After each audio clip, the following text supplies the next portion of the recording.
আসসালামু আলাইকুম। ও ভাইরা বা আসেননি আপনারা? আমি তো আয়া পড়ছি, ঘুমাইয়া গেছেন? দেখেন ভাই, আমরা অনেকে ভাবি যে টাকা কামাইতে গেলে অনেক বড় ব্যবসা লাগে, লাখ লাখ টাকা লাগে, কিন্তু আজকে আমি আপনাকে এমন একজন আপার কথা বলবো যার গল্পটা শুনলে আপনারা সত্যি বিশ্বাস করবেন, যিনি বাড়ির ছাদে গাছ লাগায় বছরে প্রায় 12 লক্ষ টাকা ইনকাম করতেছে। 12 লক্ষ টাকা।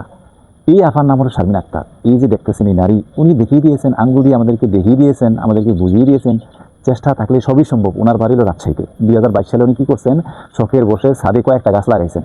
এখন ওনার এই ধারণা ছিল না এই ছোট্ট একটা শখ আর কি, শখ করে করছে, ছোট্ট একটা শখ থেকে বড় ব্যবসা হয়ে যাবে। একটা একটা করে নতুন গাছ লাগাইলেন, নিয়ম করলেন, পরিচর্যা করলেন, যত্ন করলেন, দেখতে দেখতে ওনার ছাদটা একেবারে সবুজে ভরে গেছে। এখন প্রায় 2600 বর্গফুট জায়গা জুড়ে ওনার বিশাল ছাদ বাগান। এই বাগানে 110 রকমের 3000-এর বেশি গাছ আছে। এই বাগানে ফলের গাছ আছে, ফুলের গাছ আছে, সবজির গাছ, অনেক বিদেশি গাছ, বিরল গাছও আছে। আম, কাঁঠাল, লিচু, স্ট্রবেরি, অ্যাভোকাডো, আপেল, মরিচ, টমেটো, বেগুন, লাউ নাই এ বাগানে কি নাই, সবই আছে। এখন এই গাছগুলো শুধু শখের জন্য নয়, এগুলো দিয়েই ওনার সংসারে ভালো একটা আয় রোজগার হয়। উনি অনলাইনে আরও সরাসরি গাছের চারা বিক্রি করেন, টব বিক্রি করেন। দেশের বিভিন্ন জায়গা থেকে মানুষ অর্ডার দেয়, তারপরে কুরিয়ার সার্ভিসে সুন্দর করে এই গাছ পাঠিয়ে দেয়। এই ব্যবসা থেকে উনি প্রতি মাসে গড়ে প্রায় 1 লক্ষ টাকা।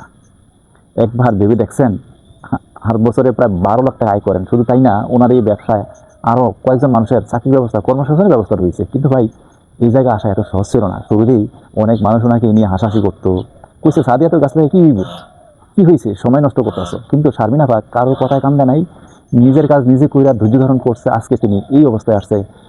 ওনার এই পরিশ্রম বৃথা যায়নি, এটাই তিনি প্রমাণ করে দিয়েছেন। ওনার এই অসাধারণ কাজের জন্য বৃক্ষরোপণে জাতীয় পুরস্কার 2025-এ প্রথম স্থান অধিকার করছেন। এই পুরস্কার প্রমাণ করে দিচ্ছে, মানুষ যদি মন দিয়ে কাজ করে অবশ্যই একদিন তার ফসল পাওয়া যায়, একদিন তার সফলতা অর্জন হয়। দেখেন ভাই, আমাদের কুমিল্লা তো কত ছাদ খালি হয়ে আছে, চাইলেই এই ছাদে ফলের গাছ, সবজির গাছ, ফুলের গাছ লাগাতে পারি।